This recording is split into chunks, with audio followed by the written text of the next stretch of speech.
Chapter 6, Unity and Arrival. MC Puv, the motel parking lot, 1:43 p.m. The Georgia sun was a brutal, blinding hammer on steel.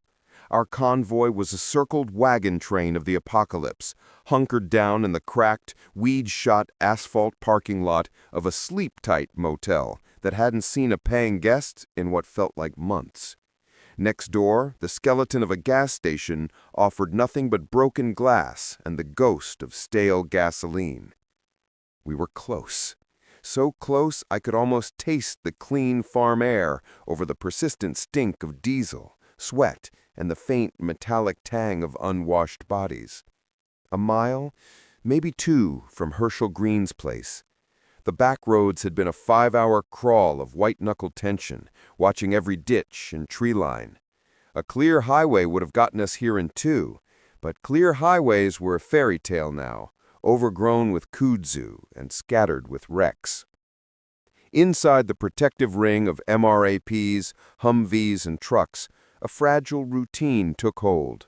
The transit bus was the heart of the camp, its engine silent, doors open to invite a breeze, however feeble and hot, for the elderly inside. Guillermo's vatos were everywhere, on vehicle roofs with scoped rifles, patrolling the perimeter, their watchful eyes a palpable comfort. They had seamlessly become our security force, their loyalty forged in the care home and cemented on the road. A duty roster was nailed to the side of the beast, detailing teams of 5 on 2-hour watches. Right now, it was Shane's show.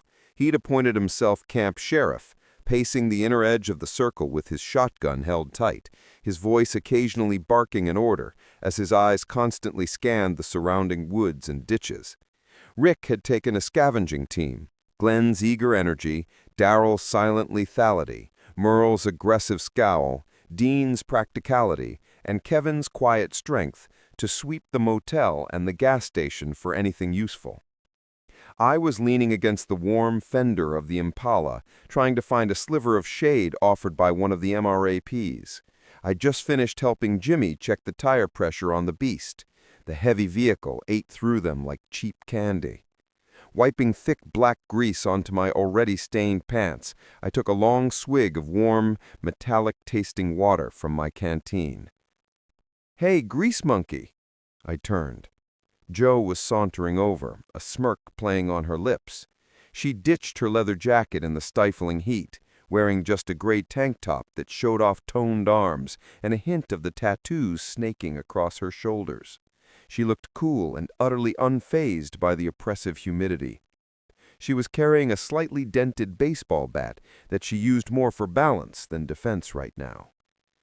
"Hey yourself," I said, my voice a little tighter than I intended. It was hard not to notice the easy confidence in her posture, the way she seemed to carry her own shade. She stopped next to me, leaning her hip against the Impala's sleek black flank. The move deliberately contrasted her clean, casual look with my grubby, armored one. "Priorities, I guess, though Dean might have a heart attack if he saw you getting your grime all over his baby." Her eyes twinkled with amusement. "He'll live. Besides, his baby's got a bigger engine than mine now," I quipped, nodding toward the hulking, military green MRAPs. She laughed, a warm, genuine sound that cut through the grim atmosphere. "True, though I bet this thing," she patted the Impala's roof affectionately, the metal ringing with a solid thud, "is way more fun on an open road." "If we ever find one that doesn't have a family of walkers having a picnic on it," I said. "We can dream," she sighed, her smile softening. She looked around the makeshift camp, at Shane pacing, at Carol helping distribute water, at the vatos on watch. Her gaze lingered on Andrea, who was perched in the beast's turret, a silent, watchful goddess. "You built this," she said, her voice quieter now, losing her teasing edge. "All of it. Goddess here, in one piece." I shrugged, the praise making me uncomfortable. "We all did. Wasn't just me." "Don't do that," she said, nudging my boot with hers. "Don't deflect. Take the win, Hadrian. You led.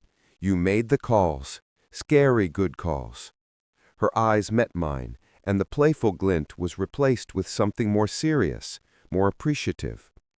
Back at the CDC, when you came through that window, you looked like some kind of avenging angel, or a demon, I wasn't sure. But you looked like you knew exactly what you were doing. It was impressive. A slight smile crept onto my face. Just had to get you out, I mumbled, looking down at my boots. She was quiet for a moment. I could feel her looking at me. I know, she said softly. Then her tone lightened again. So, this farm, think this Hershel guy will have a working shower? I'd kill for a shower that isn't a baby wipe bath. I chuckled, finally looking up. Fingers crossed. Maybe even a creek. At this point, I'd settle for a garden hose. A creek would be paradise, she breathed, a dreamy look on her face that was ridiculously cute. She shifted, her shoulder brushing against my arm. It was a tiny electric contact, and she didn't move away. The heat radiated off her, but it was a pleasant warmth compared to the sun. So, you're going to give me the grand tour when we get there? Show me all the farmy things? Cows, chickens, a potentially lethal combine harvester? If you promise not to laugh at my city boy farming knowledge, I shot back, a faint, genuine smile finally reaching my eyes. Deal, she grinned. She leaned slightly into the contact, creating a small bubble of shared space amid the chaos. The distant sound of Shane's pacing boots and the metallic clink of a rifle being shifted on a rooftop faded into background noise. It was a small, fragile bubble of peace, a moment earned by every bad decision and every dangerous mile we had survived. Andrea POV, the beast turret, moments later. From her high perch, Andrea had a perfect view of the entire lot, the sun glinting off the scope of her rifle. She saw Shane's restless pacing, his shoulders hunched with self-imposed responsibility. She saw the scav team emerge from the motel, Daryl and Merle carrying a single meager case of bottled water, Glenn looking disappointed at the minimal haul. She saw Carol comforting a crying Sophia near the RV. It was a tableau of organized desperation. And she saw Joe and Hadrian by the Impala. She watched the easy way Joe leaned against the car, the way her body was angled towards his. She saw the way Hadrian tried not to admire her form, the way he ducked his head, then met Joe's gaze. She saw Joe's playful nudges, her laughter, the way her eyes stayed on him even when she was looking around at the perimeter watches. She saw the moment their shoulders touched and the way neither of them pulled away, drawing closer in their small shared oasis. A small serene smile touched Andrea's lips. It was time. She waited until the scav team was back, dispersing with their meager finds, not that it mattered since they had lots of food thanks to Hadrian. She waited until Joe finally pushed off from the Impala, with a last lingering smile at Hadrian, and headed towards the MRAP she shared with her mom. Andrea climbed down from the turret with practiced ease, her movements smooth and deliberate. The heat radiated off the metal hull, but she barely noticed. She intercepted Joe just as she was about to climb into the passenger seat of the MRAP. "Joe, a word?" Joe turned, her expression guarded for a split second before it relaxed into a friendly neutrality. "Andrea, what's up? Something on the perimeter?" "Nothing like that," Andrea said, her smile warm and genuine. She gestured away from the vehicle towards a sliver of relative privacy between the MRAP and the heavy cargo truck, where the diesel fumes were strongest. "Walk with me." Joe fell in to step beside her, curiosity evident on her face.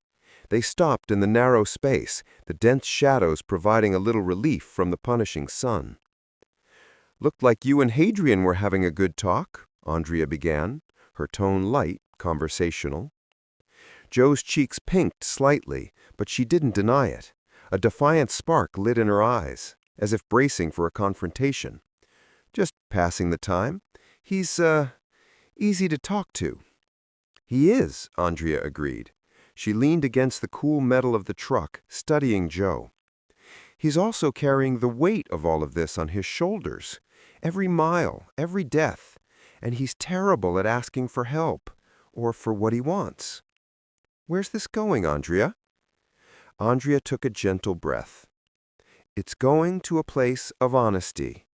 I see the way you look at him, and I've seen the way he looks at you when he thinks no one's watching. She held up a hand to stop Joe's inevitable protest. It's okay, really. Amy and I, we've talked about it. You have? Joe blinked, stunned. Andrea nodded. We have. This world, it's too hard for small hearts and old rules. Hadrian has a big heart, a capacity for more. He needs more support, more love, more people who see how incredible he is and aren't afraid to stand beside him. She took a step closer, her voice dropping to a sincere, sisterly murmur. He chooses who he wants, Joe. That's his right. But if you want a place beside him, it's yours for the taking. We're not a closed door. We're an expanding circle. Amy and I, we accept you. We want you. You're strong, you're capable, you're loyal. You'd be good for him, and for us. Joe was utterly speechless. She stared at Andrea, her tough girl facade completely gone, replaced by raw astonishment. She had expected jealousy, territoriality, a warning, not this breathtaking openness, not this invitation. I don't know what to say, Joe stammered, her voice barely a whisper. You don't have to say anything right now, Andrea said softly, reaching out to squeeze Joe's arm. Just think about it. Know that if your feelings are real, and if his are, there's a place for you with him, with us. No drama, no secrets, just more. She gave Joe's arm a final squeeze, her eyes conveying the absolute sincerity of her words. We're stronger together. With that, Andrea offered one more warm smile and turned, walking back towards the beast, leaving Joe standing alone in the shadows, her mind undoubtedly reeling, the world having just tilted on its axis in the most unexpected and wonderful way. The path was clear. The choice was hers. So you guys didn't find any supplies? At all? I asked Rick and Dean, who stood opposite me in front of Bobby's RV bus.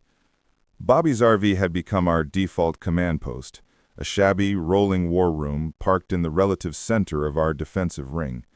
I stood with a loose circle of key people, the core of this makeshift council of survival. Rick, Dean, Shane, Daryl, Glenn, Sam, Bobby, Dale, Guillermo, Felipe, Rufus, Matt, and Jim formed a semicircle around me, a tableau of weary resolve under the brutal sun. Rick took a long swallow from his canteen before answering my question, his face grim. Yeah, the motel looks like it had been scavenged. Thoroughly. Most of the vending machines around the place have been pried open, the change trays ripped out, the office door was splintered, and most of the room doors looked like someone had kicked them in. Not a can of food or bottle of water left behind. He accepted a warm can of beans from Ellen with a grateful nod. Thanks, Ellen. No problem, hon, she said, wiping her brow with her forearm. Don't you boys fret. We got plenty of food in here to last all of us for months, thanks to someone's earlier shopping spree. She gave me a pointed, grateful look before climbing back into the RV's relative coolness. Woman's already taken over my kitchen, Bobby muttered, though there was no real heat in it, just a gruff, resigned affection that was as plain as day to everyone. A few of us chuckled, a dry, tired sound. Shane's laugh was a short, sharp bark. Better her than you, Bobby. My stomach still remembers your 5-alarm chili. The moment of levity was brief, crushed under the weight of the new information. Dale, ever the optimist, or perhaps the pragmatist seeking any sign of civilization, was the one to voice the hopeful thought. Well, if the place has already been looted, does that mean there are other survivors around here? It was Daryl who shattered that hope, his voice a low, venomous growl that cut through the human air. He'd been leaning against the RV, arms crossed, his eyes fixed on the dilapidated motel as if it had personally offended him. "Whoever these survivors are," he spat on the hot asphalt, "they're animals." The venom in his tone made us all turn to him. Sam, his expression serious, asked the question we were all thinking. "What do you mean?" I turned just in time to see Dean's face, a mask of controlled fury, his jaw so tight it looked like it might crack. He'd been quiet, letting Daryl speak, but now he stepped forward, his voice low and gravelly with the disgust so deep it was almost a physical thing. "Daryl's right," Dean interjected, cutting off any further speculation. His eyes were hard, looking at a point somewhere past us, seeing the horror he was about to describe. "We found something else, in one of the back rooms. A girl. Couldn't have been more than 16. A collective stillness fell over the group. The chirping of insects in the nearby woods became deafening. "She was on the bed," Dean continued, each word clipped and forced out as if it tasted foul. "Stripped naked, tied to the bedposts with lamp cords. They took their time with her." He finally looked up, his gaze sweeping over us, ensuring we understood the full depth of the depravity. "Killed her clean, though. A knife to the heart. Professional. Merciful compared to the rest." He swallowed hard. Dried seed pooled between her legs. The image he painted was horrifyingly vivid. I felt my own stomach clench, a cold fury beginning to burn away the heat in my veins. Glenn made a choked, gagging sound, turning away and pressing his forehead against the hot metal of the RV. "Jesus Christ," he whispered, his voice trembling with revulsion and rage. The others mumbled in shock. They shifted, some gripping their gun belts, others clenching their jaws with silent rage. Sam looked like he wanted to kill something right then and there. His left hand was clenched so hard it turned pale. Daryl gave a grim, confirming nod. Had to put a bolt in her head. She'd turned. Was just lying there, waiting. That was the final detail that broke the dam.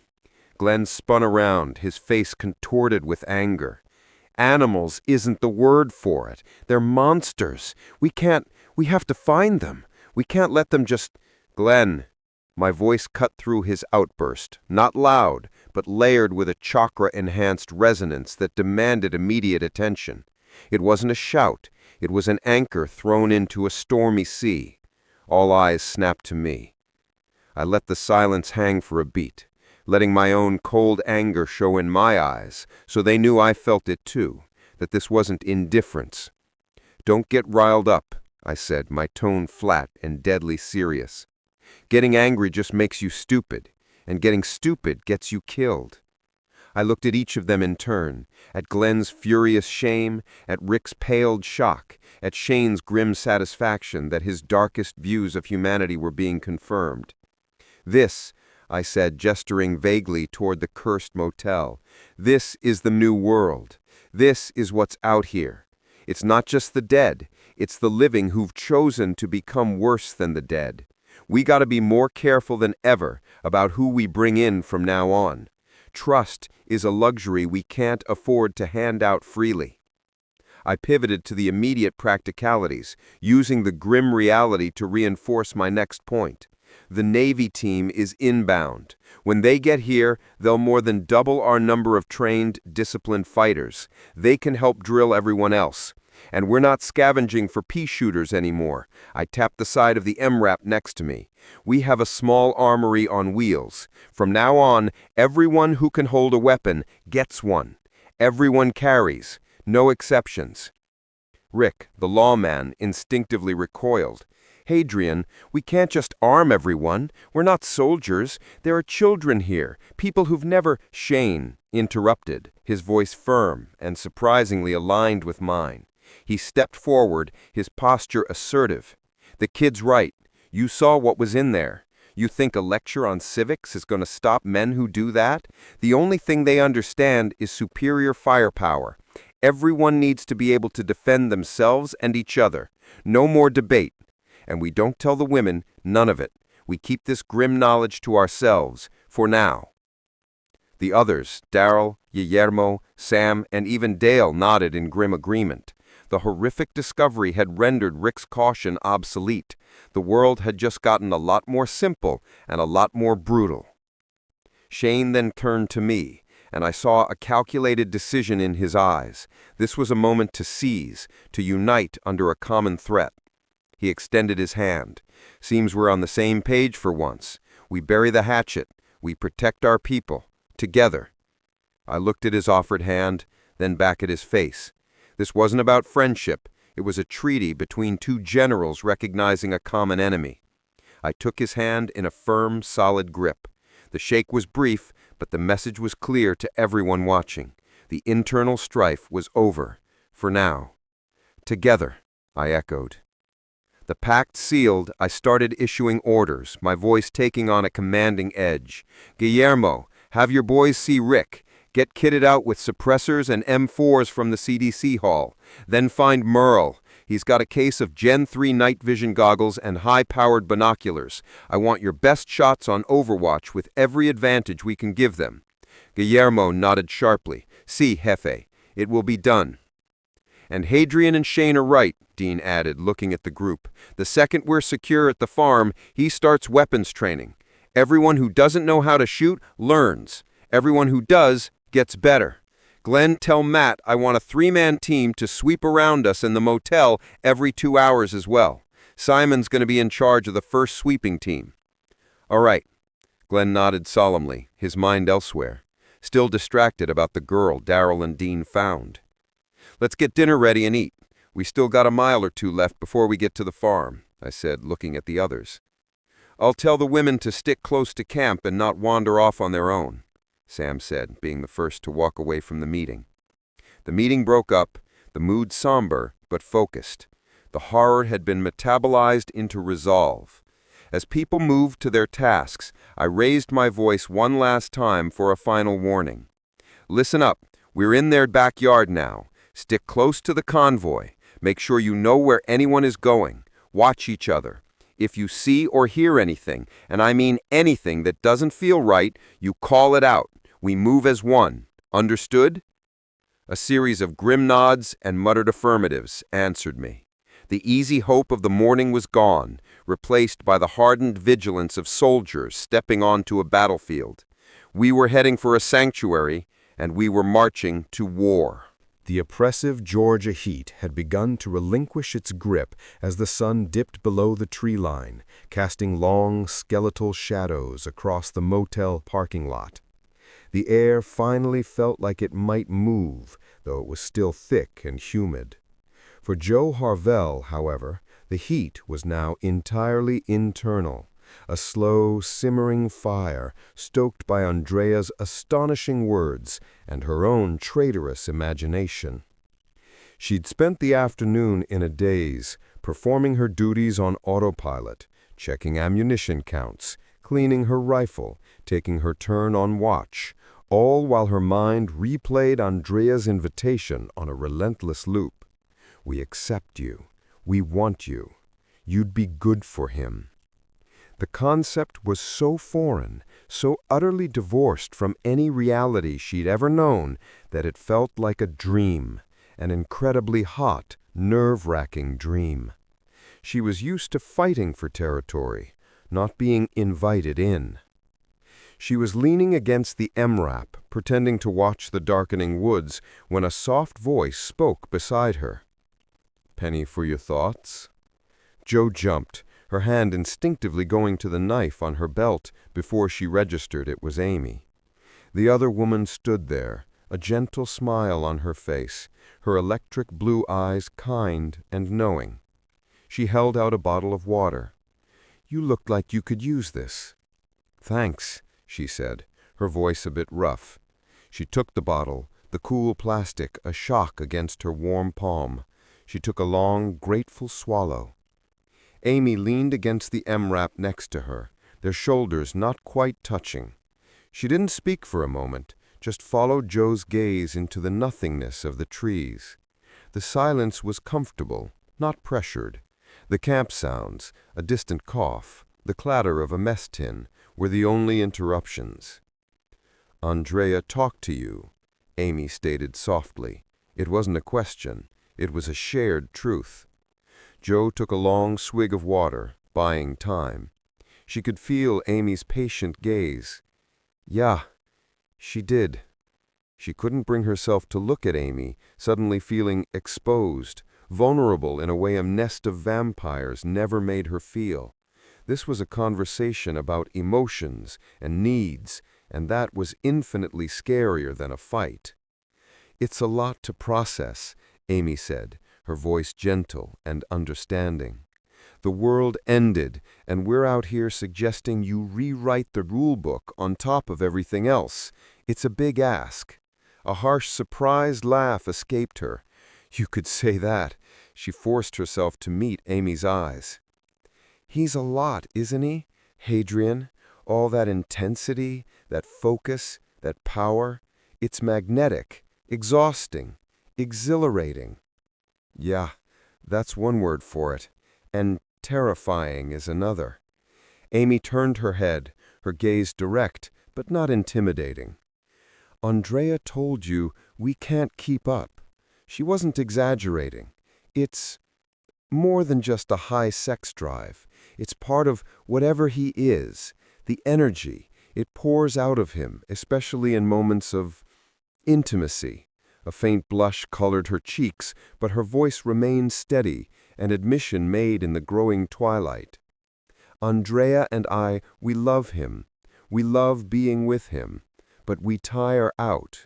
We reach our limit, blissfully, wonderfully spent, and he's barely warmed up. It's frustrating for him, and honestly, a little intimidating for us." Joe's mouth dried. She'd seen glimpses of that power, that impossible stamina in the way he fought, the way he moved. To have it confirmed in such an intimate context was incredibly arousing. A thrill shot straight down her spine, pooling low between her thighs. She imagined that power focused solely on pleasure, not survival.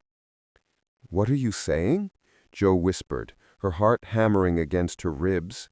"I'm saying we're not a closed circle, Joe. We're a sanctuary, and he needs more keepers for the flame." Amy's voice dropped to a conspiratorial murmur, her eyes sparkling with mischief and honest invitation. "We're holed up in room 112, the one with the blue door, just past the ice machine. Andrea's already getting things warmed up. We'd like it if you joined us. Take a shower, talk, whatever you need. No expectations, just an open door." Amy pushed off from the MRAP and gave Joe's arm the same reassuring squeeze Andrea had. "Think about it." Then she was gone, melting back into the twilight of the camp, leaving Joe alone with a riot of thoughts and a burning, undeniable ache between her legs. Taming his wild side, the phrase echoed in her head. The thought of trying, of being part of that effort, of being one of the women strong enough to meet that challenge, it was the most enticing proposition she'd ever heard. It wasn't just about Hadrian. It was a challenge to her own strength, a test of her own capacity for desire. For another hour, Joe wrestled with it. Propriety, ingrained by a lifetime of her mother's lessons, warred with a raw, primal desire she'd been suppressing since she'd first laid eyes on Hadrian cutting his way into their lives. The world was dead. Rules were dead. All that was left was feeling, surviving. And this felt like a different kind of survival, a reclaiming of something vital. It felt like choosing life over lingering death. At 7:39 p.m., the decision was made. Her feet carried her past the idle vehicles, past Shane's suspicious glance, towards the row of motel rooms on the edge of the circle. Her heart was a wild drum in her chest, her skin hypersensitive. She found the blue door. It was slightly ajar, a silent, undeniable invitation. A soft, breathy moan slipped through the crack.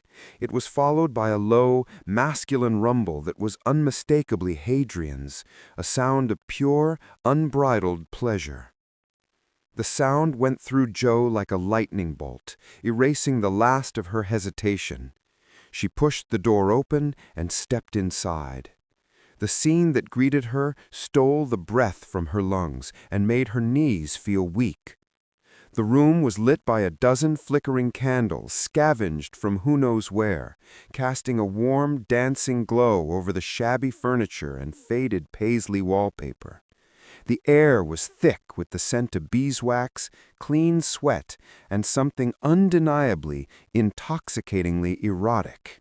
The sounds of the camp outside, the generators and the distant voices vanished entirely. The scene that greeted her stole the breath from her lungs. Andrea and Amy were there, their bodies welcoming, and Hadrian was the powerful, focused center of their attention. There was no surprise, only a smoldering, primal acknowledgement from him, a silent question answered by the discarding of her clothes. She was met with 3 pairs of appreciative eyes. Andrea's smile widened. Amy's gaze was warmly approving. Hadrian's, his was pure, undiluted heat. It felt like a physical touch, scalding and possessive. The next several hours were a blur of intense connection, shared passion, and physical limits being met and pushed in the candlelight. Jo discovered the truth of Amy's warning. Hadrian's intensity and stamina were unlike anything she could have imagined, a boundless force that demanded more than one partner could provide. She gave herself over completely to the shared pleasure, the raw honesty of the moment erasing the last vestiges of the old world's rules. When they finally collapsed together on the blankets, tangled limbs glistening in the dim light, Jo was utterly spent. She lay there, surrounded by their warmth, their scent, their quiet contentment. Hadrian's heart beat a strong, steady rhythm under her ear. Andrea's hand was stroking her arm. Amy's leg was thrown over Hadrian's. There were no words, none were needed. The invitation had been accepted. The circle was complete. And as Jo finally drifted toward sleep, lulled by the sounds of their breathing, she felt utterly complete, deeply satisfied, and inexplicably safe. I lay propped on an elbow, watching them. Andrea, Amy, and Jo moved with a quiet, practiced efficiency that was both intimate and deeply practical. They used precious wet wipes to clean the sweat and evidence of the night from their skin. The air carried the faint, musky scent of sex, overlain with the clean, antiseptic smell of the wipes. Each of them dry-swallowed a small white pill from a foil blister pack we'd found in the CDC's medical stores. It was a visible precaution, and unnecessary, to say the least. They didn't really need to take it. In the heated moments, I had consciously and precisely saturated my essence with a fine web of chakra, a subtle biological command that rendered my swimmers inert, incapable of seeking their target. It was a level of biocontrol that was second nature now, as easy as breathing. It wasn't that I didn't want a family with them, but now was a time for fortresses, not cradles. Now was for survival. Once we had walls, once we had true safety, then I would let that control slip. Then I would allow life to take root. But for now, I was the guardian of all our futures, and that included preventing a pregnancy that could get someone killed in this hellscape.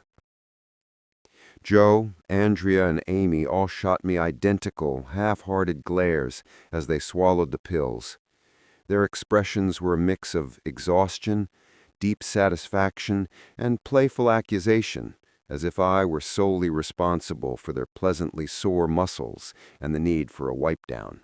Which, to be fair, I absolutely was. The memory of the night, a tangled, passionate symphony of limbs, whispered encouragements, and raw, shared need, warmed my blood. 6 rounds of intense, draining climaxes for them, and I was still coiled with restless energy. Shkss! Hey, Adrian, you there? Rick's voice crackled from the CB radio on the small table, shattering the quiet moment. I reached over and picked up the handset, my eyes still on the women as they pulled on their clothes. Yeah, I hear you. What's up? I responded, my voice a low rumble. Are Andrea, Amy, and Joe with you?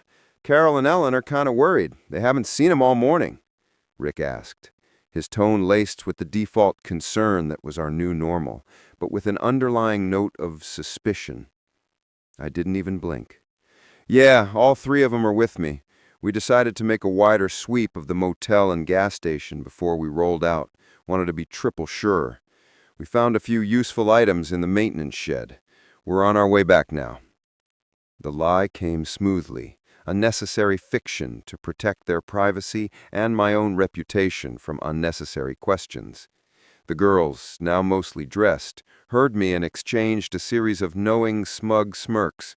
Joe, pulling her signature gray tank top over her head, even had the audacity to wink.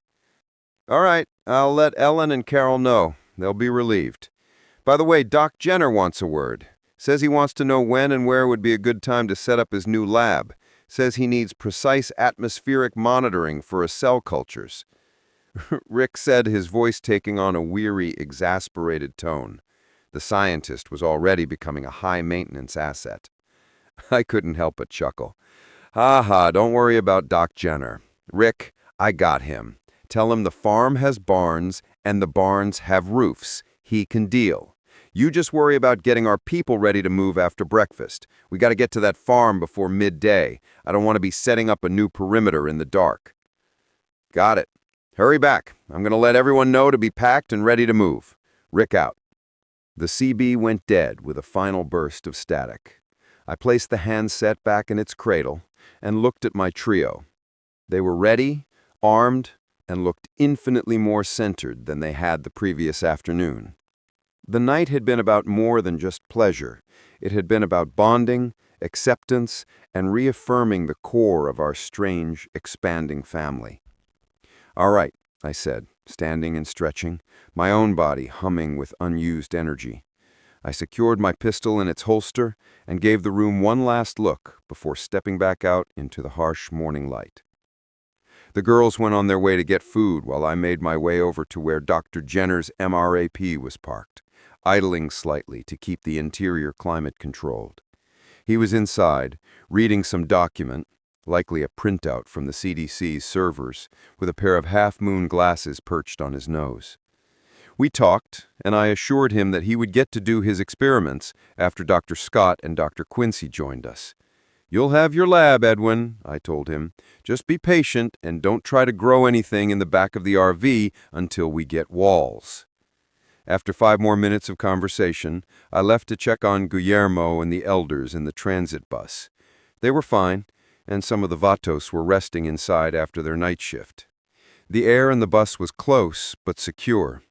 Guillermo gave me a list of medication they'd need, mostly for blood pressure and diabetes management, and I gave him a pre-sorted bag from the medical supply crate. Then I went over to check on Sophia and her mother, Carol. I assured them that Amy and Andrea were fine, having been on a necessary security detail. Sophia, perhaps sensing the shift in my mood, decided to be my shadow and followed me around our makeshift camp, clutching a worn dowel. I checked on Merle and Daryl, who were cleaning their weapons. I spoke briefly with Dean, Bobby, Ellen, and Ash, discussing the supply inventory. Then Sam and Jess, who were discussing the farm's potential as a safe haven. Glenn and the other guys were already packed and ready, checking the convoy's secure tie-downs. Finally, I found Jackie and Jim the mechanic/semi-hauler. They were sharing a meal together, seated close by the Impala. It seemed they were finding comfort in each other. A small, hopeful sign that life persisted despite the circumstances. Finally, I finished off with Shane, Laurie, Rick, and Carl, who were sharing a heated, quiet discussion about gun safety near the Beast. Then, with Sophia still in tow, we walked back to where Andrea, Amy, and Joe were seated. They had a small bowl of soup and stale bread waiting for me. Sophia sat with us as Joe started teaching the basics of tracking, reading scuff marks and broken twigs to the girls, using the cracked asphalt as a teaching tool. After another 15 minutes of idle chatter and banter, it was time to move. Just as I got my girls into the MRAP, the Beast, Dean walked over with a knowing, smug smile. He pulled me to the side, lowering his voice conspiratorially. "Dude, you stink of sex," he said, giving me a wink, his eyes crinkling at the corners. "Get cleaned up before you make the rest of us single fellas envious of you." I just laughed, giving him a playful shove. "Go check the tires, Winchester." So I got cleaned up in one of the motel rooms quickly, splashing cold water on my face and changing my shirt, and returned to climb back up into the APC. With Darryl leading again, his eyes scanning the tree line from the roof of the Beast, the convoy moved out. The heavy military vehicles crunching over the motel's cracked pavement. We were almost there. A place to set up camp for a week or so, before I pushed forth the idea of traveling to the Georgia Correctional Facility further south. Rick's POV, the convoy, midday. The world outside the MRAP's thick ballistic glass was a blur of decaying Georgia pine and abandoned rusted cars. The heavy rumble of the massive engine was a constant vibrating hum through the seat, a sound that had become the soundtrack to their new existence, the soundtrack of their protection. Inside the armored cocoon, it was just him, Laurie, and Carl, who was dozing fitfully in the rear compartment, lulled by the motion. Rick's hands were steady on the wheel, his eyes constantly flicking between the road ahead, the side mirrors showing the hulking form of the oil tanker behind them, and the lead vehicles, Darryl's Humvee and Shane's Jeep, scouting the path. He kept the two-way radio volume low, listening for Darryl's laconic reports. The relative quiet was a fragile thing. Laurie shattered it. "We can't keep going like this, Rick." Her voice was low, tense, meant only for him. He didn't look away from the road. "Going like what, Laurie? Alive? I'd say we're doing all right." "You know that's not what I mean." She shifted restlessly in the passenger seat, turning to face him. "I mean this, following a child and a loose cannon." Rick's jaw tightened. He knew exactly where this was going. Hadrian is not a child. He's proven himself to be the most capable person we have. And Shane's our friend. He's kept us alive. Has he? Or has he just been the loudest one holding a gun? Her words were sharp, pointed. Look at what happened back there at that motel. That girl, the kind of people who did that. What kind of men are we following, Rick? Shane's always on the edge, looking for a fight. He's becoming too much like a soldier. And Hadrian? He's too calm. It's not natural. He collects people, weapons, like they're trading cards. He lies to us without blinking. The story about the sweep this morning? Please. He got us out of the CDC. He got us this. He gestured at the armored vehicle around them. He's got a plan, a good one. A plan to do what? Built his own little army? She pressed, her voice rising slightly. Carl stirred in the back, and she lowered it to a furious whisper. He's 18 years old, Rick. He shouldn't be making life and death decisions for all of us. And Shane's always following whoever has the most power. They're both obsessed with control. They're a risk, a danger to everyone in this convoy, especially to Carl.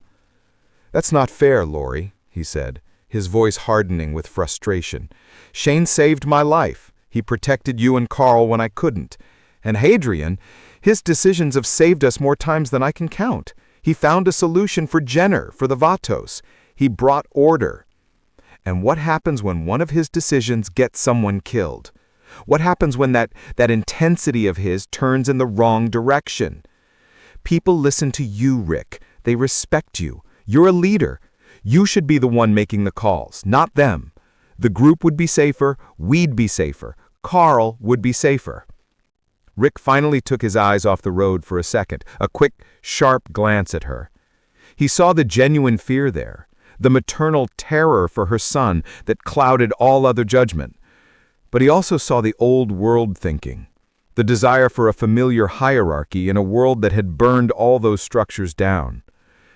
"Do you think I don't know that?" he asked, his voice low and tired, the sheer weight of responsibility dragging on every syllable. "But this isn't the King County Sheriff's Department, Lori. There's no rule book anymore. It's different. It doesn't have to be," she insisted, a desperation clinging to her voice. "We can have order. We can have reason. You can give us that." He shook his head, his gaze fixed back on the taillights of Shane's Jeep, which suddenly braked slightly. "No, I can't. Not like that. Leading isn't about just giving orders people want to hear. It's about following the person who knows how to keep them alive. Right now, that's Hadrian." Lori recoiled as if he'd slapped her. "You're trusting our son's life to an 18-year-old boy?" I'm trusting our lives to the man who saw a dead city full of monsters and an army base full of corpses and saw not a problem, but a solution, Rick said, his voice gaining a firm, unshakable conviction. I'm trusting the man who walked into a dying building about to explode and came out with a world-class doctor and the only equipment on Earth that might find a cure. I'm trusting the man who looked at the horror in that motel room and didn't fall apart. He made us stronger for it. He armed Guillermo's people with night vision because he'd already calculated the next threat wouldn't just walk up in the daylight. He took a deep breath, the truth of his own words settling deep within him. You want to know why I follow him? It's not because I'm weak. It's because he's right. He sees 10 steps ahead when the rest of us are barely seeing one. So yes, Lori, I trust him. I trust him with my life, I trust him with your life, and I trust him with Carl's life. That's the end of it. The finality in his tone left no room for argument. Lori stared at him, her face a mixture of hurt, fear, and frustration. The armor around them, meant to keep danger out, now felt like a cage containing their divided marriage. She opened her mouth to say something else, then closed it, turning sharply to stare out her own window at the bleak, passing landscape. The silence that fell between them was heavier than before, thick with unresolved tension and the grim understanding that the man she'd married had made a choice she couldn't follow. Rick's hands tightened on the wheel, his knuckles white. He had chosen his path. He just hoped to God it led them all to that farm, and not off a cliff. Rick, this is Daryl. Hold up the convoy, we're here. We hit the gate about 50 yards up past that creek bed. Looks secure. Hadrian, you want to take point on this? Daryl's voice crackled through the CB. Rick grabbed the handset, his voice flat. Copy that, Daryl. Convoy holding. Hadrian, you're up. Rick out. He shifted the MRAP into park and cut the engine. The sudden silence in the cab was deafening. The only sound was the slight metallic tick of the cooling engine and Carl's even breathing from the back. Through the thick glass of the windshield, Rick could just make out a high chain-link fence stretching between the dense pines, marking the perimeter of the Greene farm. The sanctuary was in sight. MC point of view. Road outside the Greene farm. The constant vibration of the engine was a familiar rumble under my boots, a sound that had become as familiar as my own heartbeat. Outside the beast's vision blocks, Georgia blurred past, endless, towering pines, giving way to scattered, well-tended fields, then finally the high chain-link fences of proper farmland. It felt surreal, like driving into a dream of a world that had already ended. Then Daryl's gruff voice crackled over the CB, cutting through the monotony. Ain't much further. That sign back there said Greene.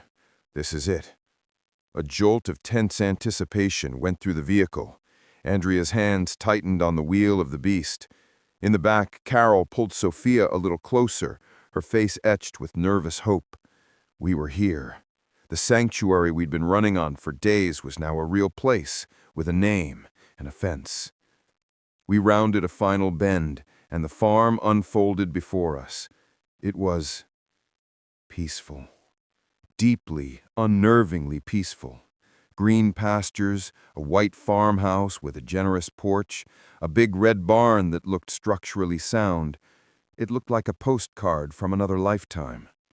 Our line of hulking, grimy vehicles felt like a grotesque military invasion of this quiet picture.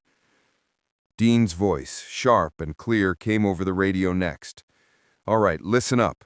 Everybody keep their engines running and their butts in their seats. Nobody gets out, nobody makes a move. We don't know these people, and they sure as hell don't know us. We look like an invasion force, so let's not act like one. Stay put." Good. Dean's instinct for this was solid. He was already anticipating the other side's fear. I keyed my own mic, my voice quieter but firm. "Rick, Shane, Dean, Sam, Darrell. Meet me out front. We're going to go say hello. Everyone else, sit tight."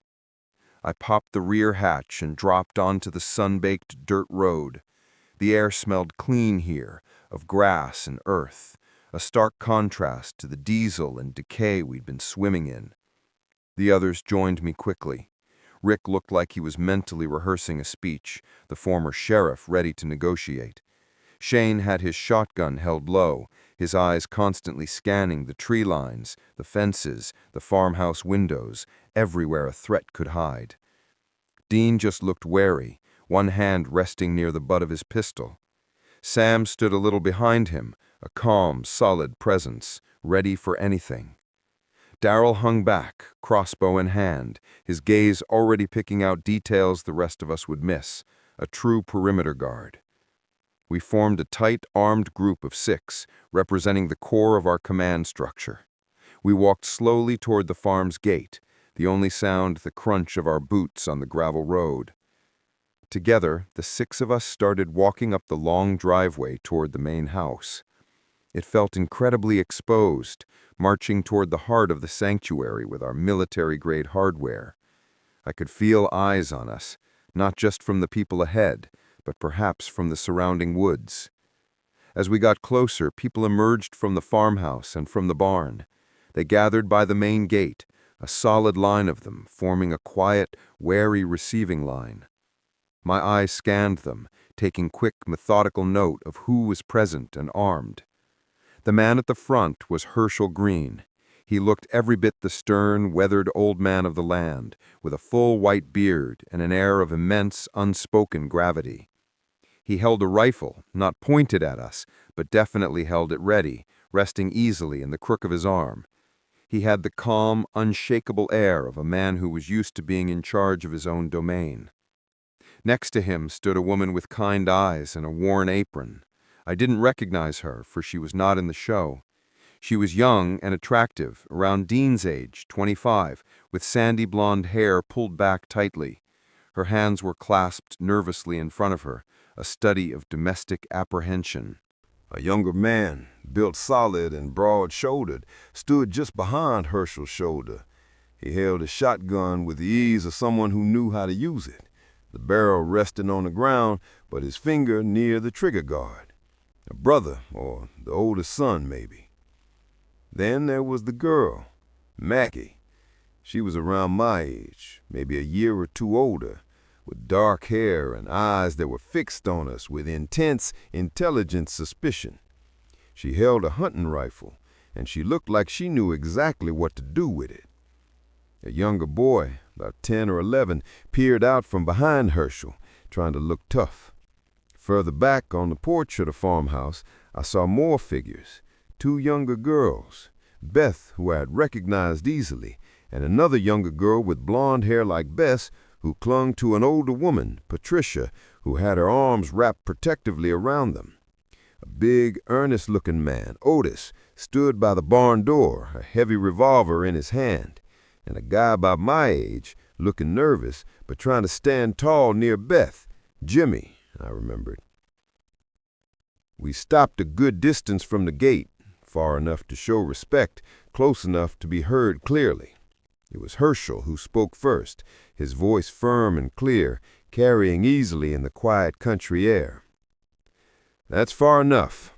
You're on private property. State your business." His eyes, a cool blue, moved over each of us, lingering on our weapons, our faces, assessing the threat. The silence that followed was heavy, broken only by the chirping of crickets and the distant low thrum of our idling convoy.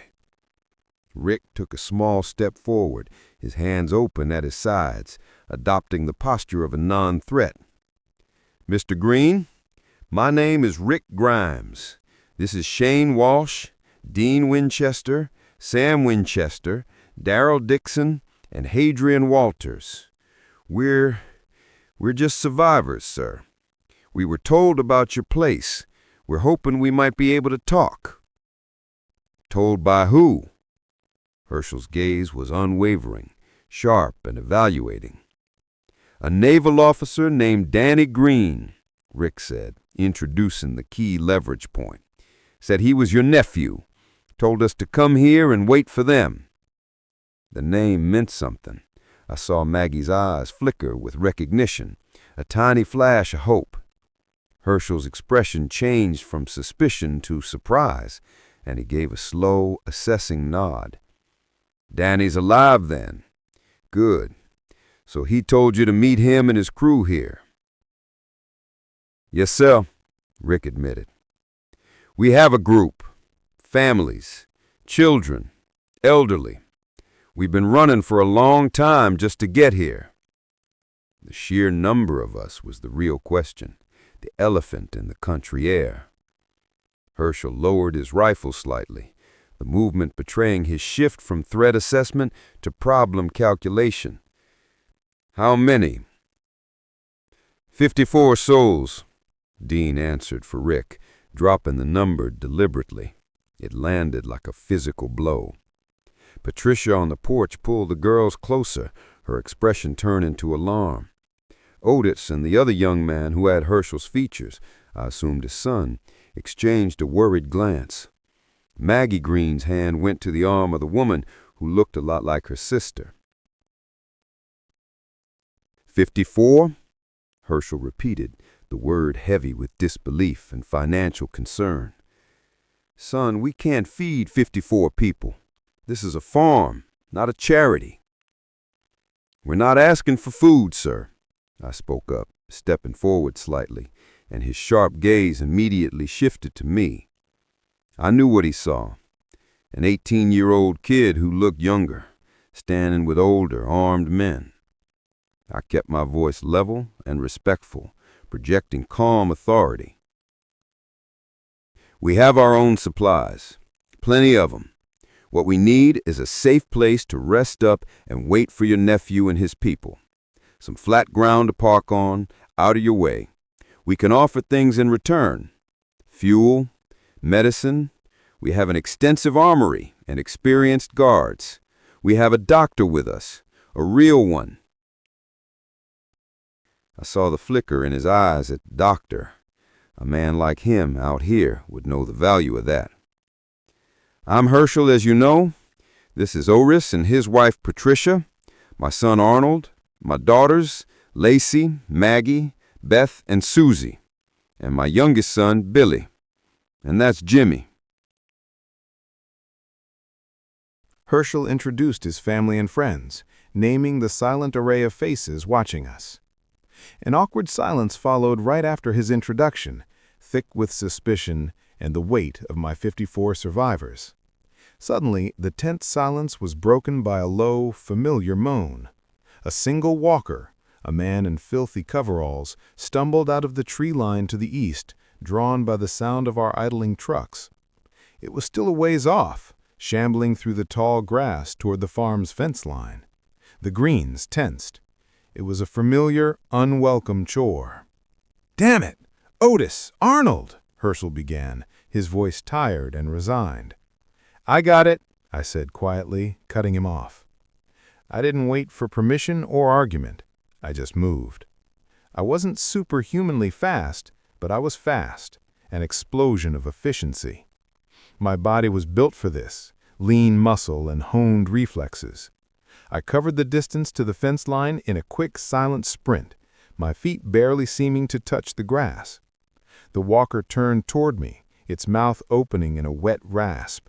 It lunged, arms outstretched. I jumped and performed a cheat 720 kick, spinning in the air. My heel connected with its head in a sharp, precise blow. There was a sickening crack as its neck snapped and its brainstem shattered.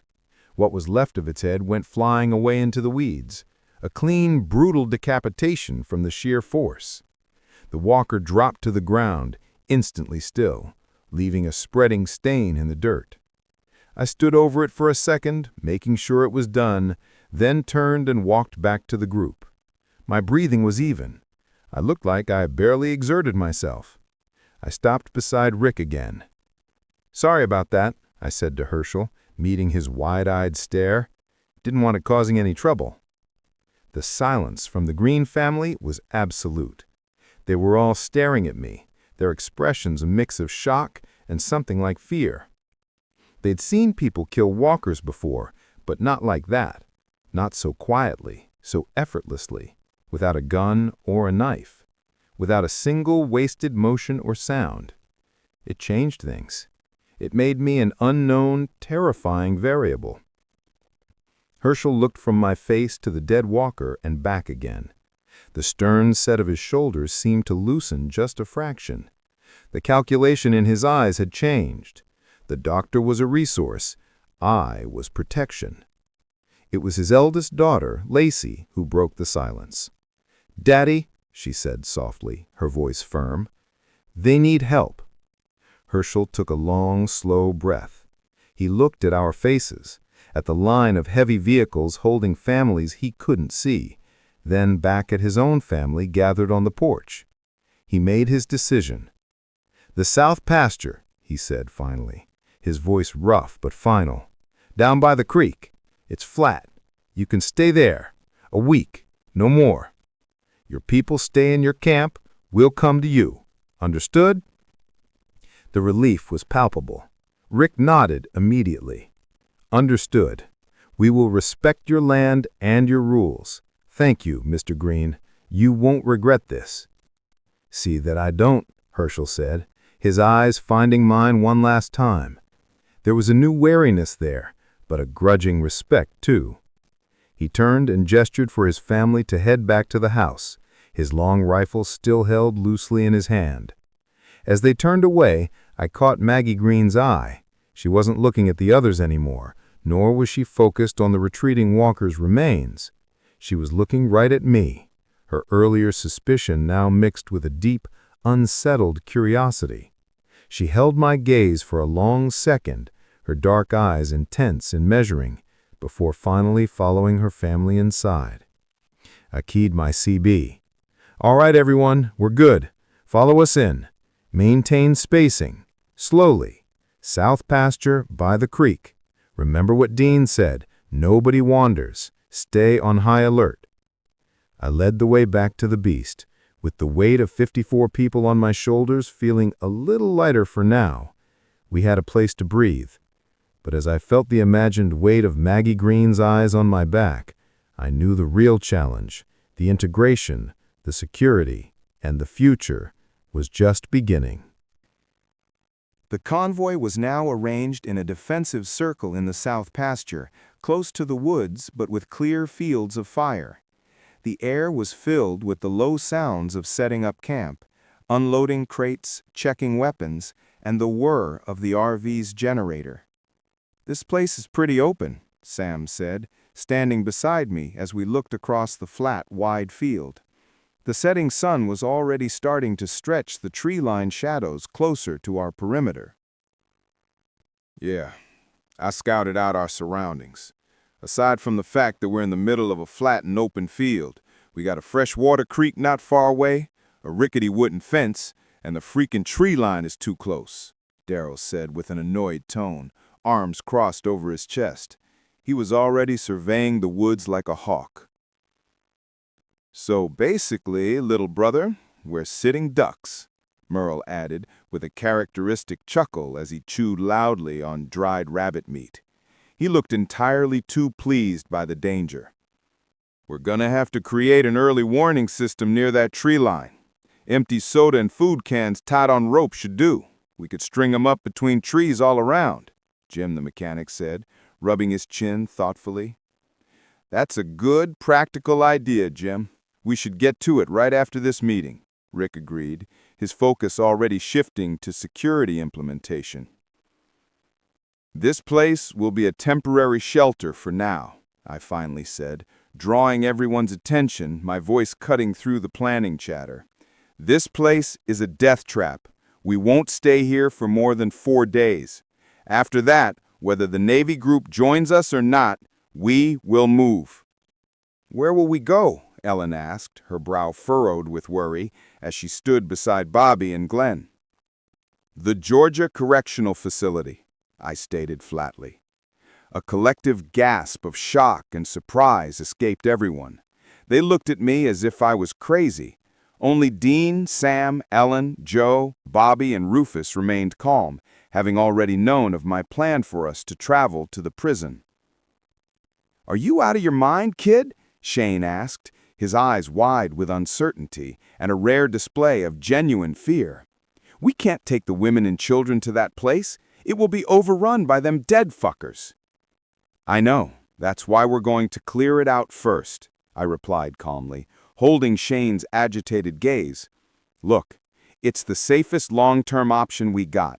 The prison's got concrete walls, multiple perimeter fences, watchtowers, a medical facility, a kitchen, and almost certainly a working generator and water pump.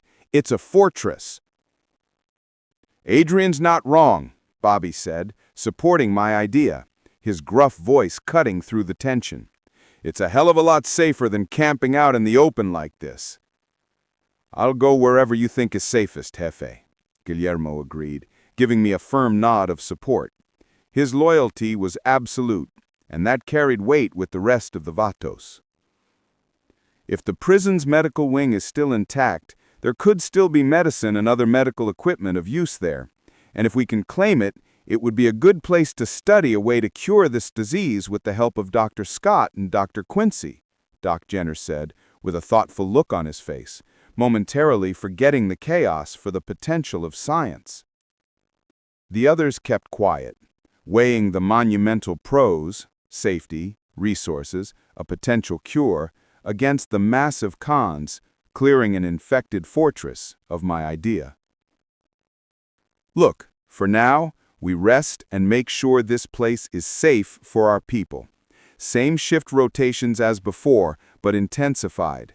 Scouting party led by myself, Dean, and Daryl, with Shane, Sam, and Rick in charge of internal camp command. Guillermo and the others are on perimeter security, as always. Everyone walks around in pairs. No exceptions," I said, laying out the temporary structure. We spent another 10 minutes discussing logistics, where to place the infirmary, how to refuel the heavy vehicles, and setting up the perimeter warning system. Then we dispersed to go do our work. I took Glenn, Dean, Sam, Daryl, Kevin, and Joe to go check out the highway not far from the farm, looking for potential hazards or resources, while everyone else got settled in. The division of camp responsibilities would keep them alert and occupied as we waited for our Navy friends and gave the Corps leadership time to cool down and process the prison plan. Rick watched as Hadrian, Dean, Daryl, Glenn, and Kevin left camp, driving 2 MATVs that looked ridiculously oversized against the backdrop of the quiet pasture. He couldn't help replaying Hadrian's words in his head. "The prison. Could it be our best shot at surviving this?" Rick thought to himself as he spotted Hershel walking over with a few others. The rumble of the MATVs faded into the distance, leaving behind a silence filled with the chirping of crickets and the low murmur of the camp setting up. Rick stood there, the image of the Georgia Correctional Facility burning in his mind. Walls, fences, watchtowers, a fortress. The word fortress left a bitter taste in his mouth. His life had been about putting people in those places, upholding the law that separated them from society.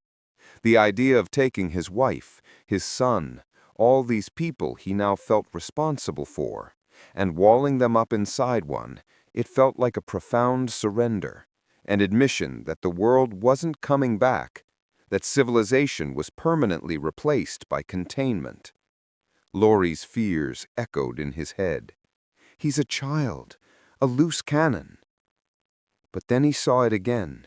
Hadrian moving across the field, not with the bluster of a soldier or the rage of a survivor, but with the chilling, efficient grace of a predator. The walker's head whipping around, the clean, brutal crack, the body dropping. No wasted motion, no emotion.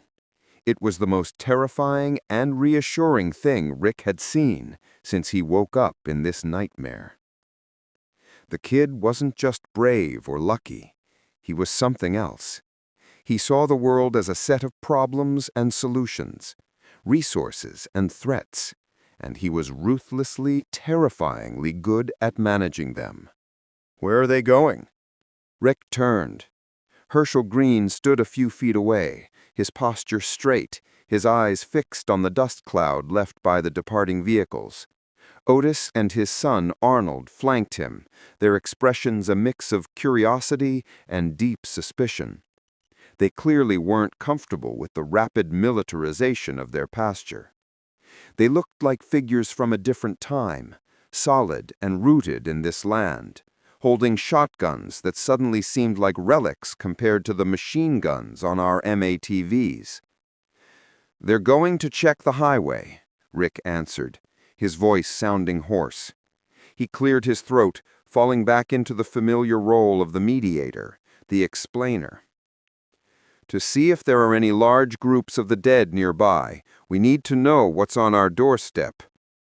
I don't know about hordes, but there's a huge traffic jam on that stretch of road. Cars parked all over the place. It looks like a damn graveyard." A graveyard. The words landed heavily on Rick. A graveyard of the old world picked over by the new. How many souls were trapped in those metal coffins? How many had turned and now wandered amidst the wreckage?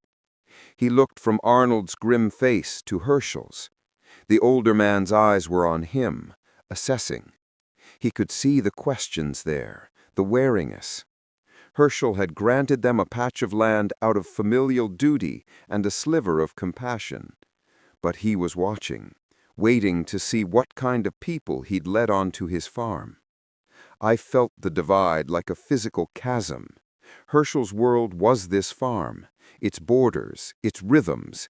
His biggest concern was feeding his family and holding the line at his fence.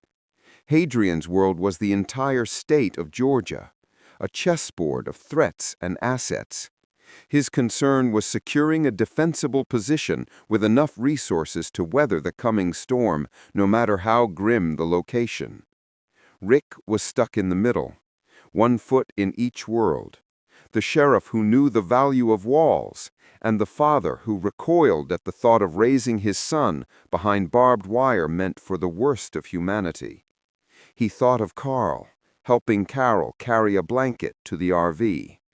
He thought of the little boy's face, already too old for his years. Arnold was right. The highway was a graveyard. The farm was a fragile oasis. The prison was a future. A hard, ugly, possibly necessary future. "A graveyard," Rick repeated, his voice low. He met Hershel's gaze, and for the first time, he didn't see a kindly old farmer. He saw a man who understood the reality of fences and the delusion of safety. "I'm here to ask if you can restrict your people from using guns around my farm. It would make me feel better if only you and a handful of people held those weapons." "Ah, you're funny, old man." Shane's voice traveled to them as he walked up, his eyes bright with challenge. "Let me tell you right now, No one is giving up their guns to appease you, and Rick sure as hell knows Hadrian won't allow it." "Hadrian? That boy that killed the walker from earlier with a kick?" Otis asked, genuine surprise in his voice, turning to Hershel. "Y'all follow a boy?" "It's not us that follow him," Shane said, smirking and gesturing toward the armored men securing the perimeter. "It's everyone else that does. You see those fellas on the armored trucks holding those automatic rifles and patrolling our camp? They follow Hadrian, and they won't give up their guns unless Hadrian tells them to. He's the general. We're just the lieutenants." Shane fright. "The guns aren't going anywhere without Hadrian's say-so, and I know for a fact he won't want our people unarmed and vulnerable.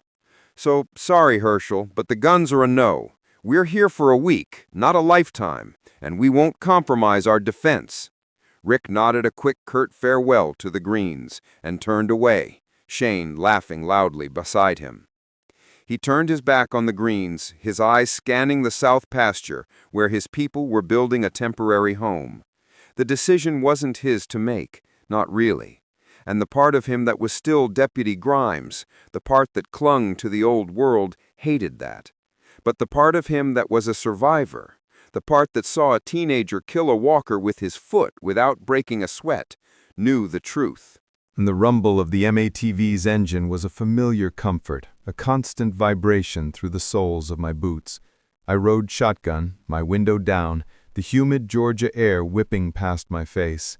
It smelled of pine, decay, and the ghost of gasoline. Behind us, Dean followed in the second MATV, a shadow in the rear view. "Highway's just up ahead," Darrell grunted from the driver's seat, his eyes constantly scanning the tree line. "Place is a damn tomb." He wasn't wrong. We crested a small rise, and the graveyard unfolded before us. A miles-long snake of dead metal, cars and trucks tangled together in a silent, rusting embrace. Some doors hung open, others were smashed. A few skeletal remains still sat behind wheels, forever waiting for a traffic jam that would never clear.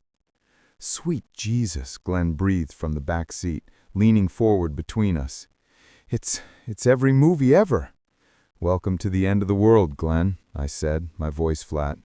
"Dean, keep your eyes sharp. Darrell, pull up slow. We're looking for anything useful, not a fight. Merle, keep your trigger finger disciplined." We rolled to a stop at the edge of the carnage. The silence was deafening, broken only by the idle of our engines and the distant caw of a crow. The air felt thick with residual tension. "All right," I said, popping my door open and hopping down. "Spread out. Glenn, you're with me. Check trunks, back seats. Look for water, medicine, tools. Darrell and Dean, sweep the perimeter. Make sure nothing's creeping up on us for a surprise party." Dean gave a sharp nod from his vehicle, he and Darrell moving with a predator's grace, their weapons held ready. Glenn scrambled out after me, looking nervous but determined, his knife held in a white-knuckled grip. We moved into the maze of metal.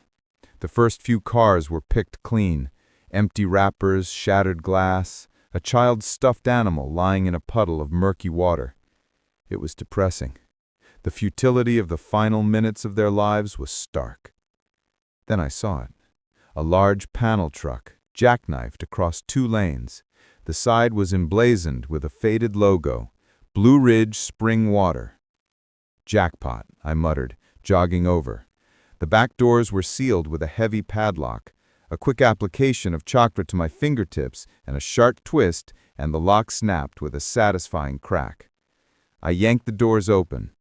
The interior was stacked floor to ceiling with cases of bottled water, sealed, clean, untouched. "Glenn," I yelled, pulling him away from the maze of vehicles. He came running, his eyes going wide as he took in the sheer amount of bottled water. "Whoa, that's a lot of water." "It's life is what it is," I said, grabbing a case and tossing it to him. "Can you drive a stick?"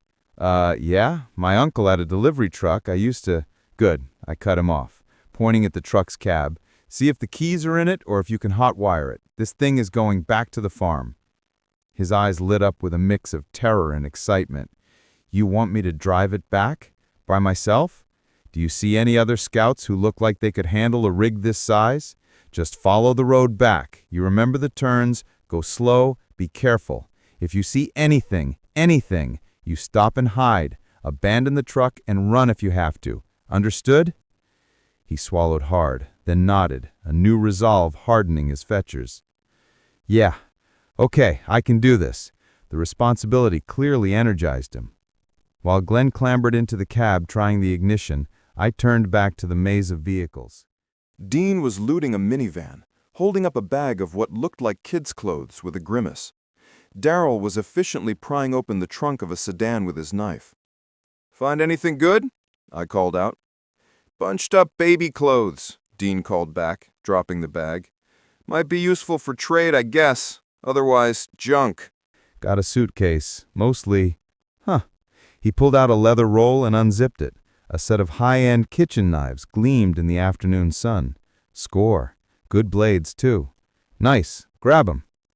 I kept moving, my senses extended. My Sharingan wasn't active, but my instincts were on high alert, a constant hum beneath my consciousness. I found a pickup truck with a gun rack in the back window, empty. But the glove box yielded a box of .45 caliber rounds and a cheap, snub-nosed revolver. Better than nothing. I tucked them into my vest. We worked for another 20 minutes, a quiet, efficient team. The silence was starting to feel heavy, oppressive, the kind of silence that precedes a storm. It was Darrell who felt it first. He went still, head cocked like a bird dog.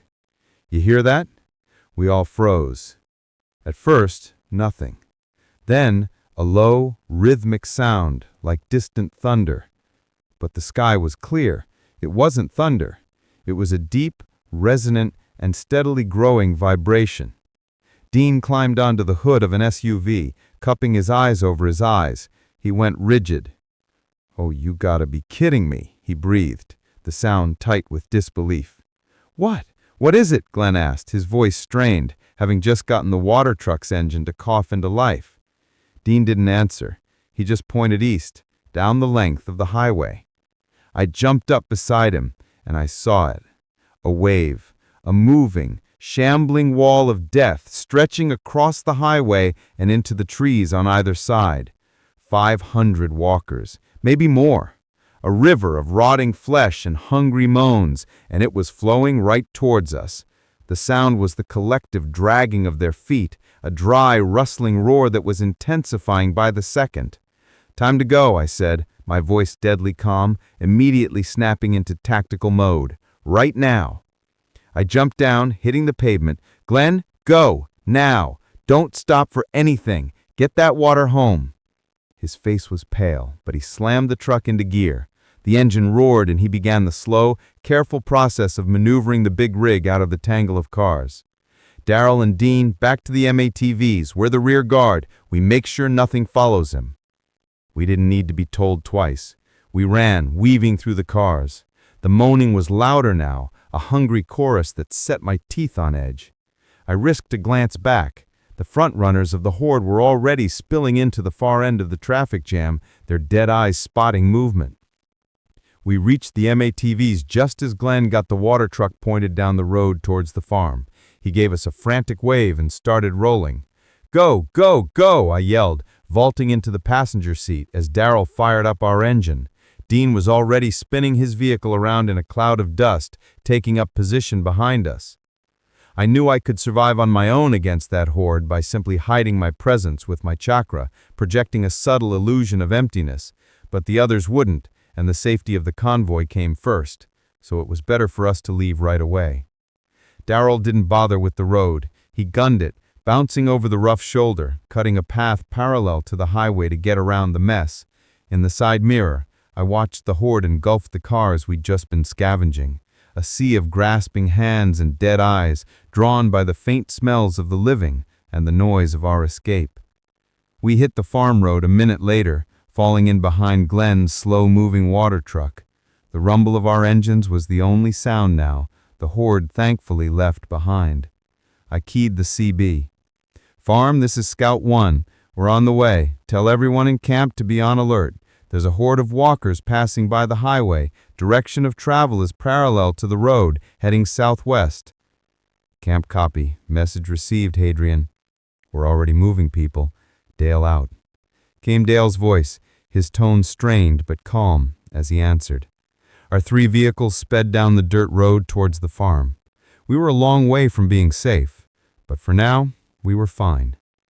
The MATV's engine was a dull roar in my ears, a constant vibration that had become as familiar as my own heartbeat. We'd left the highway's graveyard behind, the image of that shambling tide of 500 dead seared in my mind. The water truck, a hulking prize driven by a pale but determined Glenn, rumbled ahead of us, a tangible win in a world of constant loss. But the win felt hollow, overshadowed by the threat, now slowly, inevitably, moving toward the farm. We rode through the main gate, the idyllic Greene farm, feeling less like a sanctuary and more like a temporary stand. The sight that greeted us was one of organized tension. People paused their work, stringing cans on wires, reinforcing the buses, hauling water, and watched our return. Their eyes asked the questions their mouths didn't. What did you find? Are we safe? I was out of the vehicle before Daryl had fully cut the engine, my boots hitting the packed earth. Rick and Shane broke away from a group near the farmhouse and strode toward me, their expressions a mix of relief and fresh anxiety. "Hadrian," Rick started, his voice tight. "Glenn radioed ahead about the Horde. How bad is it?" 500, maybe more, I said, the words flat and final. "They're slow, moving along the highway. A day, maybe 2, before their leading edge finds this place. The noise from the farm will draw them if we aren't careful. We don't have long." Shane cursed under his breath, running a hand over his scalp. "Damn. Okay, we need to—" "There's something else," Rick interrupted, shooting a meaningful glance toward the Hershel farmhouse. "Hershel. He came to see us after you left." I didn't like the tone in his voice. It was the tone of a man trying to mediate between 2 immovable objects, trying to explain an old-world rule to a new-world ruler. And he's grateful we're here. He is. But he's nervous. His family, his people, they're not used to this. He's asking that when we're on his property, inside the fence line, we don't carry our rifles and pistols openly. He wants a less militarized presence. The silence that followed was profound. Dean, who had just walked up, let out a short, disbelieving laugh, shoving his hands in his pockets. Daryl spat on the ground. Merle, leaning against the MTV, just smirked, a gold tooth glinting. "Is that right? Well, ain't that just precious?" I looked from Rick's pleading, conflicted face to Shane's, which was already darkening with rage. I understood Hershel's fear. I did. He was a man clinging to the civility of a dead world, trying to protect the fragile peace of his home. But understanding didn't mean capitulating. It meant choosing reality. "No," I said, the word leaving no room for debate. Rick flinched. "Hadrian, just hear him out. Maybe we can—" "No, Rick," I repeated, my voice low but cutting through the humid afternoon air. I met his gaze, then Shane's, then swept my eyes over the others who had gathered close to listen. "That horde out there doesn't care about Hershel's sensibilities. It doesn't care about property lines or his desire for a peaceful home. It is death, and it is coming. Our weapons are not fashion accessories. They are tools. They are the only reason any of us are still breathing. They are the thin damn line between those children over there," I pointed to where Sophia and Carl were playing, "and becoming just more meat for the grind." I took a step closer to Rick, my voice dropping but losing none of its intensity. "You tell Hershel that we respect his home. We will respect his family. We will not brandish weapons or act recklessly, but the guns stay in our hands. They stay on our hips. They stay slung on our shoulders. That is not a negotiation. It is a condition of our presence here. His safety and the safety of everyone in this camp depends on it.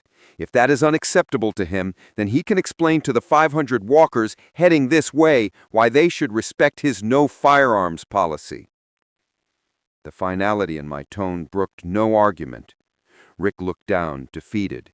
shouldering the unpleasant task of delivering the rejection. Shane, however, gave a sharp, approving nod, a triumphant glint in his eye. "Damn straight." "Good," I said. The matter closed. The decision on firearms was delivered, and now it was time for action. Now, we have a day, maybe less. We will not waste it hoping that Horde gets lost. We will use it to get stronger. Get everyone together now, by the RVs. I didn't wait for a response. I turned and walked toward the center of our makeshift camp, the place where Bobby's and Dale's vehicles were parked, forming a natural gathering point. The word spread quickly.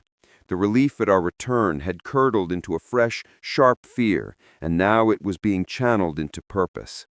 I stood on the hood of the Beast, the MTV, looking out as they assembled. It was the core of our group, the ones who had become the de facto leaders, fighters, and specialists. Bobby, with his gruff pragmatism, and Ellen, whose calm strength was a bedrock. Joe, her expression sharp and ready, standing beside a watchful Sam and a concerned Jess. Rufus and Ash, the veteran hunters, their eyes already calculating the threat. Guillermo, Felipe, Marisa, and Miguel, representing the hardened, loyal Vatos. T-Dog, Dale, and Jim, the steady hands. Shane, Rick, Merle, Glenn, Matt, and Daryl, the primary fighters. Dean, a force of nature unto himself. Andrea, Jockey, and Amy, who had proven themselves time and again. And Carol, who had found a strength she never knew she had. They all looked up at me, their faces a canvas of fear, resolve, exhaustion, and hope. "We're in the eye of the storm," I began, my voice carrying easily in the quiet afternoon air. "We have a temporary roof over our heads and water in our bottles, but the storm is coming. Glenn, Daryl, Dean and I just saw it. A horde of at least 500 walkers moving this way. They will be here in a day, maybe 2. A collective intake of breath. Whispers of fear. Guillermo crossed himself. Carol pulled her sweater tighter around her, hugging Sophia close. The reality of the numbers was brutal. "We have 2 priorities before they get here," I continued, shutting down the panic before it could start. "First, we secure this position as best we can. The warning system, the vehicles, the fallback points, that continues. Second, and just as important, we get better. Every single one of us. We will be ready to meet this storm." I pointed to a large crate that had been unloaded from one of the cargo trucks. "In that crate are 20 suppressed M4A1 rifles and 30 M9 Berettas, along with enough ammunition to make a lot of noise, the good kind of noise. Right now, Rick is in charge of distribution. If you do not have a primary weapon, or if you're carrying a hunting rifle or a shotgun that's low on ammo, you see him. Today we standardize. Today we learn." I looked at Shane and Bobby. "Shane, Bobby, you 2 have the most practical combat experience. This afternoon, I want you to lead shooting practice for everyone. I don't care if they've never held a gun or if they're a damn expert. Everyone drills. Everyone learns to handle these weapons, to clear jams, to reload under pressure. Set up a safe firing range down by the creek, away from the house. Use the tree line as a backstop." Shane grinned, a fierce, predatory expression. "Finally, some goddamn sense." Bobby just nodded, his face grim. "Aye, we'll make 'em proficient." I then turned to Merle. "Merle." The older Dixon looked up, surprised to be called on directly for something that wasn't pure mayhem. "Yeah, kid?" "You know these woods. You know how to move through them without being seen, how to hunt, how to track. I need you to take Glenn, Matt, Kevin, Harry, Simon, Jimmy, and Charlie. Teach them. Teach them how to read sign, how to move quietly, how to set snares for food, and how to spot an ambush before it spots them. We need scouts who aren't just relying on engines." A flicker of something like pride crossed Merle's face before it was replaced by his usual scorn, but he nodded. All right, I'll turn these city boys into something useful. Or get 'em lost, 50-50. Sam, I said, and the tall Winchester straightened up. I need you to help Shane and Bobby. Anyone who's nervous, anyone who's never shot before, start with you. You've got the patience for it. Sam nodded. Of course. Jess, you'll help me? Jess nodded immediately, ready to step up. Then I looked to the women who formed the backbone of our logistics. Amy, Andrea, Carol, Joaquin, you're in charge of supplies. I want a full inventory: food, water, fuel, medical, tools. I want to know exactly what we have, down to the last can of beans and the last bandage.